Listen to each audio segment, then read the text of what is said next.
The thing with disruption is that if you're a company and you are not constantly disrupting yourself, for example, Tesla, $25,000 vehicle is going to disrupt the 3 and Y. The 3 and Y disrupted the S and X. If you're not constantly doing that to yourself, someone else will come along and do it. The thing about the automotive industry is, for whatever reasons, just pure chance, that industry has seen very little innovation or disruption of any kind for a century. It's just been incremental improvement after incremental improvement. One, because it's really capital intensive. It's very hard to get into for a disruptor. And two, like, why would you change anything if you're making a few tens of millions of dollars per year on a good year in profits?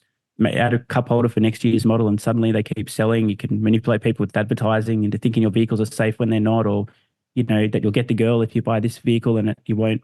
And so they've been in stasis and super complacent, and that's totally fine until a company comes along who will disrupt you.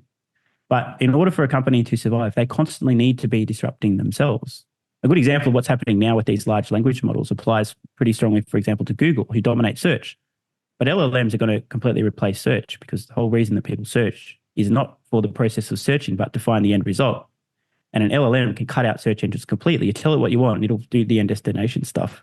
So Google are intelligent to be trying to disrupt themselves, even though they know they're going to lose a ton of search revenue. If they don't do it, some other LLM is going to do it. And suddenly Google is going to go from the biggest search engine in the world to who even uses search engines, bro.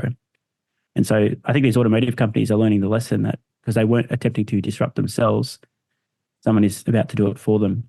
And it is a pretty tough industry to break into. And as Elon always points out, companies that don't go bankrupt producing automotive vehicles that have started in the last 100 years basically don't exist. But now that Tesla's sort of got over that mountain and they are going to be successful, these companies have no hope.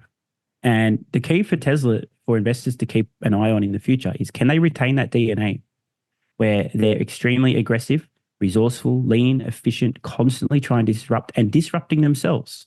Yeah. Like you might see a few folks, I won't name any names, on Wall Street who are really focused on Tesla's gross automotive margins over the next few quarters. And why would you reduce your prices when you can just advertise? And these people don't understand the whole concept of disrupting yourself as a company.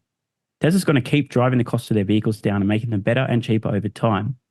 And sometimes the margins will start contracting. Other times they'll expand. This is going to be hard to predict exactly. But the overall trend is prices go down and value goes up. And so the reason that Tesla's going to be able to be successful over the longer term is because they're going to keep driving costs down and keep making their vehicles better. The Cybertruck's a great example with the new architecture, the 48-volt steer-by-wire, a bunch of innovations that will now go into the next generation vehicle. They force the hand of the entire industry, not just to electric vehicles, but now they have to adopt the architecture of Cybertruck.